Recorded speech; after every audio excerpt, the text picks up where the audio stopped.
बिस्मिल्लाहिर्रहमानिर्रहीम। अस्सलाम वालेकुम नाज़रीन कराम, मैं हूं मखदूम शहाबुद्दीन और आप देख रहे हैं मेरा फ़ेसबुक और यूट्यूब चैनल। उम्मीद करता हूं आप सब लोग बखैर वाफ़ियत होंगे और जहां भी होंगे अपने अहले खाना समेत खुश भी होंगे और महफूज भी। नाज़रीन कराम, एक जानिब तो नून लीग की सियासत का जनाजा है जो कि गुजरांवाला से इंतहाई धूम से निकला है।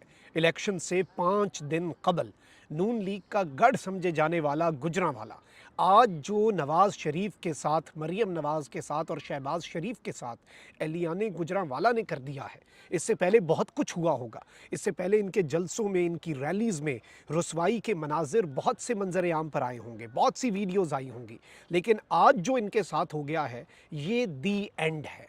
ये एक वाज़े क्लियर दो टोक मैसेज भी है उन ताकतवरों को भी जो कि इन्हें पाकिस्तान पर मुसल्लत करना चाहते हैं। पिंडाल के मनाजिर हैं और मरियम और शहबाज के और नवाज़ के किस तरह से होश उड़े हैं और अजीबो गरीब ड्रामेबाजियाँ भी ये वहाँ पर कर रहे थे। ये सारी की सारी चीज़ें मैं आपके सामने रखूँगा, जबकि दूसरी जानिब शेख रशीद की अडियाला जेल से खुफिया वीडियो मंजर आम पर आई है। अडियाला जेल में वो कैद हैं, इंतहाई पुरस्रार और खुफिया किस्म से बनाई गई वीडियो है कि मुझे बचा लो, मुझे ख़तरा है। और शेख रशीद का क्या मामला बना है, क्या माजरा बना है, उस हवाले से भी इंपॉर्टेंट डेवलपमेंट्स हैं। इमरान खान साहब का जो केस है, उस केस के हवाले से जो उन्हें सज़ा सुनाई गई है इद्दत में निकाह की, उस हवाले से पीटीआई का मौक़िफ़ भी, इमरान खान साहब की अहलिया बुशरा बीबी का जो मौक़िफ़ है वो भी आपके सामने रखते हैं। अगर अभी तक आपने इस वीडियो को लाइक नहीं किया तो लाइक ज़रूर कर लें। आपके लाइक्स और कमेंट्स जो हैं वो हमारे लिए बहुत ज़्यादा अहमियत के हामिल हैं, क्योंकि हमारे चैनल्स को लगातार रिपोर्ट किया जाता है। इंडिपेंडेंट जर्नलिज्म वैसे ही आपको पता है बहुत ज़्यादा मुश्किल हो चुकी है, तो इस असर को ज़ाइल करने में आपके लाइक्स और कमेंट्स एक बहुत अहम किरदार अदा करते हैं। सबसे पहले तो नाज़रीन इकराम, मैं आपको ये बताऊं कि खबर आई है बड़ी दिलचस्प। एहतसाब अदालत के जो जज हैं मोहम्मद बशीर साहब, उन्होंने इमरान खान साहब को सज़ा सुनाई तोशाखाना केस में। इमरान खान और उनकी अहलिया बुशरा बीबी को 14-14 साल कैद बामुशक्कत, 78-78 करोड़ दोनों को जुर्माना भी किया। ये जज साहब जो हैं ये बड़े बड़े लोगों के केस सुन चुके हैं, मैं पहले भी बता चुका हूँ। जरदारी, नवाज शरीफ, यूसुफ रज़ा गिलानी, राजा परवेज़ अशरफ, शाहिद खाकान अब्बासी, साबिक़ वज़राए आज़म, साबिक़ सदर, सब के केसेस सुन चुके हैं। खान साहब का केस भी इन्होंने सुना था। ये वाहिद जज हैं एहतसाब अदालत के, मार्च में ये रिटायर हो रहे हैं। इमरान खान साहब के इस केस का फैसला सुनाने से पहले इन्होंने एक एप्लीकेशन दे दी, एक दरखास्त दे दी कि मैं अपनी रिटायरमेंट तक छुट्टियों पर जा रहा हूँ। तो अपेरेंटली यही बात वाज़ेह हुई कि जज साहब जो हैं वो इमरान खान साहब के इस केस का फैसला नहीं सुनाना चाहते। फिर बहुत ज़्यादा प्रेशर था, जज साहब को अपनी दरखास्त वापस लेना पड़ी। फैसला सुनाने लगे तो अचानक रात को बेहोश भी हो गए और इन्होंने फैसला एक दिन डिले किया। फिर इमरान खान साहब और उनकी अहलिया बुशरा बीबी को इन्होंने सज़ाएँ सुनाई। और इन जज साहब को रखना इसलिए भी ज़रूरी था क्योंकि इस वक्त तक एहतसाब अदालत का कोई रिप्लेसमेंट जज जो है वो दस्तयाब नहीं है। अब ये जज साहब जो हैं ये एक और केस भी इमरान खान और बुशरा बीबी के खिलाफ सुन रहे हैं, और वो है Al-Qadir trust case, 190 million pound का जो स्कैंडल है। लेकिन इन्होंने उससे पहले अब ये बात कर दी है और इन्होंने कहा है कि मैं मज़ीद काम नहीं करना चाहता। एक मरतबा फिर इन्होंने छुट्टियों की दरख्वास्त दे दी है और ये छुट्टी उन्हें मार्च में अपनी रिटायरमेंट तक के लिए दरकार है। इससे पहले इन्होंने छुट्टी की दरख्वास्त दी 15 मार्च तक, फिर इन्होंने वो दरख्वास्त वापस ले ली। मैं बिल्कुल ठीक हूँ। इमरान खान साहब को तोशाखाना केस में सज़ा सुनाई।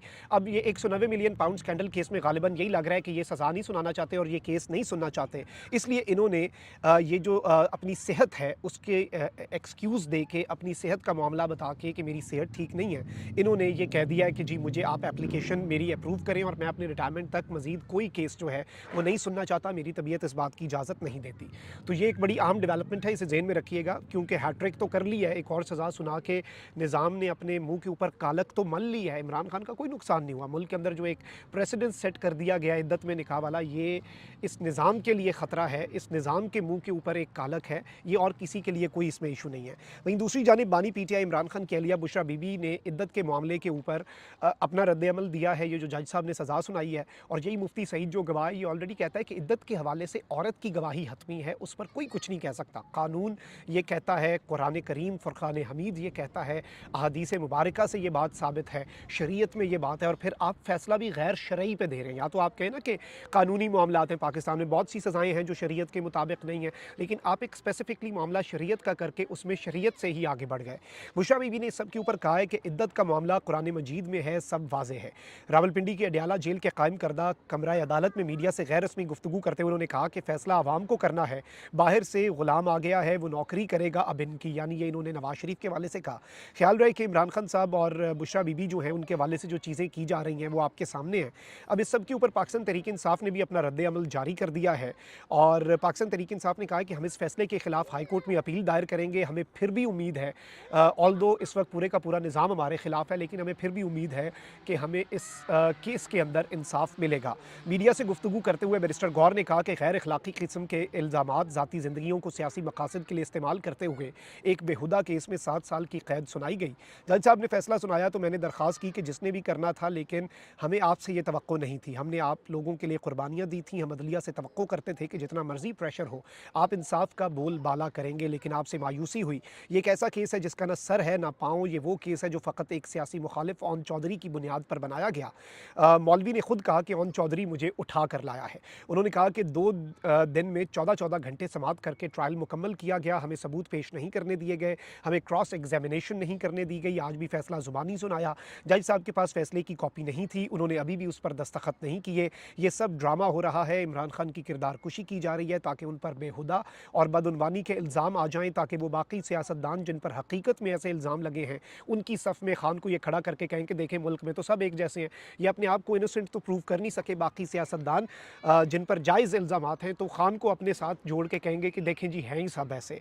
इमरान खान का पैगाम ये है कि पाकिस्तान की तारीख़ में सबसे पहले तोशाखाना केस में सज़ा हो जाती है। बीवी को 14 साल की सज़ा हो गई।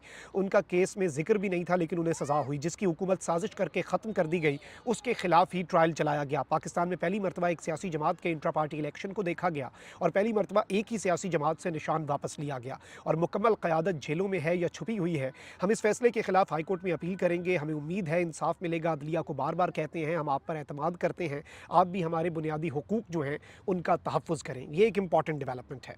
अच्छा, वहीं दूसरी जानिब इमरान खान साहब का आपको पता है कि इंट्रा पार्टी इलेक्शंस होने थे पीटीआई के 5 तारीख को, लेकिन वो डिले किए हैं। पीटीआई ने सही किया, इलेक्शन पे अपनी जो तवज्जो है वो मरकूज़ रखें, इलेक्शन के बाद इंट्रा पार्टी इलेक्शंस की तरफ जाएँ। रऊफ़ हसन साहब जो कि तर्जुमान हैं, मरकज़ी मीडिया डिपार्टमेंट चलाते हैं पाकिस्तान तहरीक इंसाफ का, उन्हें फेडरल इलेक्शन कमिश्नर बनाया गया है पीटीआई के इंट्रा पार्टी इलेक्शंस के लिए। अब इन्होंने बेसिकली कहा है, ये सेक्रेटरी इतलात भी हैं, इन्होंने कहा है कि पार्टी के प्लान डी जो है उसका इंकशाफ किया है और इन्होंने कहा है कि प्लान डी से मुतल्लिक बातचीत करते हुए कहा कि इलेक्शन के बाद पीटीआई के कामयाब उम्मीदवार एक इत्तेहादी पार्टी को ज्वाइन कर लेंगे। उन्होंने बताया कि इस सिलसिले में 3 पार्टियां उनकी नज़र में हैं और इन पार्टियों से इस सिलसिले में बातचीत भी हो चुकी है। वैसे तो ये पहले ही कर लेते, वो जो पाकिस्तान तहरीक इंसाफ नज़रियाती और बल्लेबाज वाला इन्होंने काम किया, पीछे जो बैठे थे लोग, अभी तक किसी को समझ नहीं आ रही कि इन्होंने क्या किया और क्या सोच के किया। खान होता तो शायद मामलात ये ना होते, लेकिन चले, देर आयत दुरुस्त आयत। पार्टियों से मुतल्लिक पूछे गए सवाल के जवाब में उन्होंने कहा कि वो इतने भोले भी नहीं हैं कि रऊफ़ हसन साहब अभी इन पार्टियों के नाम बता दें। इससे कबल साफ़ियों से बातचीत करते हुए उन्होंने कहा कि कई ममालिक के सिफारत खानों ने यकीन दिलाया है कि मुल्क में फ्री एंड फेयर इलेक्शन होंगे। तहरीक इंसाफ के मुलतवी शुदा इंट्रा पार्टी इंतखाबात जल्द कराने का ऐलान करते हुए उन्होंने कहा कि जब भी इंट्रा पार्टी इंतखाबात के लिए वर्कर्स को बुलाते हैं तो हमारे दफातर सील कर दिए जाते हैं। फिर हमारे काजी साहब कहते हैं कि आपने वर्कर्स को क्यों नहीं बुलाया। भाई कैसे बुलाएं, हमें इंट्रा पार्टी इंतखाबात करवाने नहीं देते और फिर पूछते हैं क्यों नहीं करवाए। अब इस सब के अंदर इन्होंने कहा कि मुनासिब वक्त पर पीटीआई जो है वो अपने इंट्रा पार्टी इंतखाबात करवा देगी। अब ज़रा आगे बढ़ते हैं नाज़रीन कराम, आपके सामने कुछ वीडियोस जो हैं वो रखना इस वक्त बहुत ज़्यादा ज़रूरी हैं। शेख रशीद साहब जो हैं उन्होंने बताया कि उन्हें चक्की नंबर 15 में रखा गया है और उन्हें आज़ाद जो है वो करवाना है और एक बड़ी पुरस्रार सी वीडियो है जेल से खुफिया किस्म से शेख रशीद साहब ने बना के भेजी है और इसके पीछे जो बैकग्राउंड है वो एडिट किया गया है गालिबन ये दिखाने के लिए ताकि तहकीकात ना हो सके और ये ना पता चल सके कि ये वीडियो मैसेज कहाँ पर एक्सक्लूसिवली रिकॉर्ड हुआ है, क्योंकि शेख साहब was not well as well और उन्हें अस्पताल भी ले जाया गया, गालिबन वहाँ का है, ये नहीं पता। इससे पहले भी उन्होंने इल्ज़ामात लगाए कि शेख रशीद साहब के खिलाफ जो पीटीआई के कैंडिडेट के मामले में टिकट जो बेची गई है, जो इस वक्त खान साहब तक बात ही पहुंचा रहे शेख रशीद साहब की, तो अब शेख रशीद साहब ने रावलपिंडी के लोगों के लिए एक इंतहाई ख़तरनाक कि मुझे बचा लो और मेरे लिए वोट करो और मुझे वोट दे के बचाना है, और एक खुफिया वीडियो जेल से आई है, इसलिए मेरे लिए तो ये ज़्यादा पुरस्कार है। आप ज़रा ये वीडियो सुने। मैं आपकी खातिर मैंने अपनी जान कुर्बान कर रख दी है। मैंने अपनी बेटियों के लिए, बहनों के लिए जान कुर्बान कर दी है। खुदा के लिए कलम दवात को वोट दो। मुझे चक्की नंबर 15 में रखा हुआ है। बाहर निकलो, बाहर निकलो और 8 तारीख को कलम दवात को मोहर लगा के 56 और 57 में साबित करो कि जिंदा कौन हूँ। मेरी ना औलाद है, आप ही मेरी बेटी है, बहन है, माँ है। मैं मौत के करीब हूँ।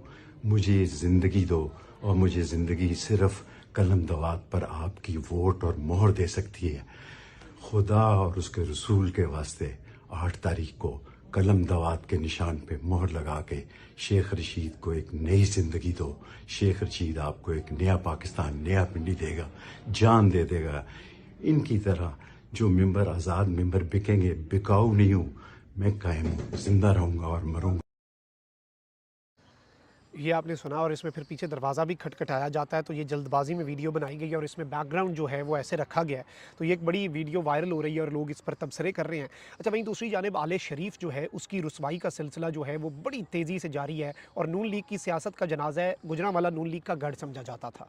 और नून लीग के जलसे के अंदर इलेक्शन से 5 दिन पहले पाकिस्तान का चौथी मरतबा वज़ीर आज़म जिसे नाफिज करना है, मुसल्लत करना है, उस बंदे के साथ आज जो गुजरांवाला ने कर दिया, ये पिछले किसी जलसे में नहीं हुआ। ऑल्दो फैसलाबाद में इन्होंने जलसागाही आदि कर ली, फिर भी बंदे नहीं भरे। अब ज़रा आपको मैं पहले दिखाता हूँ कि गुजरांवाला में मुस्लिम लीग नून का जलसा जो है वो मुलाहिज़ा करें और ग्राउंड खाली नज़र आ रहा है। आपने आवाम ढूंढनी है, ठीक है, आवाम आपने ढूंढनी है, ज़रा देखें। मियाँ साहब, छोटे मियाँ साहब कर रहे हैं जी तकरीर इस वक्त। यूथिया के अंदर का कीड़ा आगे बढ़ रहा है। यूथिया के अंदर का कीड़ा। ये नाज़रीन इकराम आपने देखा कि ये बेसिकली उस वक्त की बात है जब शहबाज शरीफ साहब तकरीर कर रहे हैं, जब आले शरीफ वहाँ पर, और गुजरांवाला का ये वो ग्राउंड है जो इमरान खान ने 1 महीने में 2 मरतबा जैम पैक किया, जहाँ पे तिल धरने की जगह नहीं थी। आज यहाँ पर नवाज शरीफ का जलसा है, ग्राउंड को आधे से भी ज़्यादा आधा कर दिया गया और वो आधा ग्राउंड जो है वो भी ये नहीं भर सके। ये इनकी कुल हकीकत है और यही इनकी कुल जो है वो वक़्त है। आप ज़रा ये क्लिप देखें एक और, ये आप अपनी स्क्रीन्स के ऊपर मुलाहिज़ा फरमा सकते हैं। ये बेसिकली इन्होंने ग्राउंड आधा किया है और वो ग्राउंड जो आधा किया इन्होंने वो भी ये ग्राउंड नहीं भर सके। ये इनकी कुल वक़्त, कुल औकात, कुल इनकी सियासी हैसियत है। और इस सब के अंदर नवाज शरीफ साहब भी बड़े परेशान। शहबाज शरीफ साहब तो अजीबो-गरीब हरकतें करते रहे पहलवानों के साथ और इस तरह की अजीबो-गरीब के ऐसे हाथ हिला के और ये सब कुछ। नवाज शरीफ साहब को तकरीर भूल गई और ज़ाहिर बात है पाकिस्तान के मेन स्ट्रीम मीडिया पर जो क्लिप्स मैं आपके सामने चलवाता हूँ ये चलाने की इजाज़त नहीं है और इसी की वजह से हम अच्छे भी नहीं लगते कि हम हकीकत दिखाते हैं। वही आगे से अगली 3-4 सफ़ों के ये क्लिप्स दिखाते हैं अब बेचारे, और हकीकत मैंने आपके सामने रख दी। नवाज शरीफ साहब तो आज ये सब कुछ अपनी सियासत का जनाजा उठते देख के गालिबन आसान ख़ता हो गए उनके। वो तो ऐसे खामोश हुए और उन्हें बातें ही भूल गई जो उन्होंने करनी थी। आप ज़रा नवाज शरीफ साहब की हालत देखें। तो क्या बात कर रहा था मैं अभी आखिरी बात क्या कर रहा था? पेट्रोल सबसे कम था, बिजली सबसे। और सुनो, मुझे पता है कि आप माशाल्लाह बहुत जोश खरोश है आप में। जी नाज़रीन इकराम, आपने ये देखा। अब इसके बाद अब हम और कहें तो क्या कहें, इसके बाद और रह क्या जाता है कहने को। और ये इनकी कुल वक़्त, कुल इनकी सियासी औकात, ये इनकी कुल हैसियत है आले शरीफ की, नून लीग की, और ये इनकी कुल सियासत का ये सब कुछ है। और यही इनका निचोड़ है इनकी सियासत का, क्योंकि इन्होंने ये अगर अपने बलबूते पे आते, इमरान खान का फेयर तरीके से मुकाबला करते तो शायद इससे बेहतर इनकी हालत होती। मैं आपको ये बता रहा हूँ, इतनी तो ना अच्छी होती लेकिन कम से कम कोशिश तो कर सकते थे। लेकिन इन्होंने जिस तरह से डील करके और बदतरीन फस्तायत के बेनिफिशरी के तौर पे ये सामने आ रहे हैं, तो लोग जितना इनसे खाइफ हैं, जितना इनसे बदज़न हैं, इन्हें नहीं वोट पड़ता। पूरा पिंड भी मर जाए ना तो अब ये चौधरी नहीं बन सकते। ये अपनी पूरी ज़िंदगी के लिए नवाज शरीफ ने अपनी सियासत खुद दफन कर दी है। इस्टेब्लिशमेंट ने 3 मरतबा दफन करनी चाहिए, मुकम्मल दफन नहीं हो सकी। नवाज शरीफ साहब तो अपनी सियासत का तदफीन करके अपनी सियासत का मुझे लगता है 40वां करा के ही खुद उठेंगे और पक करेंगे तो पक्का काम करेंगे मियाँ नवाज शरीफ साहब। और अजीबो-गरीब फैसलाबाद में कल कहते हैं हाँ भी किनिया मोटरवेज चाहिए ने, अगे भी चाहिए, पिछे भी चाहिए, और फैसलाबाद के लोग आगे बोले ही नहीं। डेड क्राउड था। फिर कहते हैं तुसी ना भी दसो मैं दे, क्योंकि आगे से रिस्पॉन्स ही नहीं लोग दे रहे। तो ये बेसिकली इनकी हालत है। बंदे जो आते हैं वो भी इनके साथ नहीं है। ये जो रत्ती बराबर लोग हैं इनमें से भी आधे PTI के होने हैं, मैं आपको ये भी बता रहा हूँ। अपना बहुत ख्याल रखें। अल्लाह निगहबान। पाकिस्तान जिंदाबाद।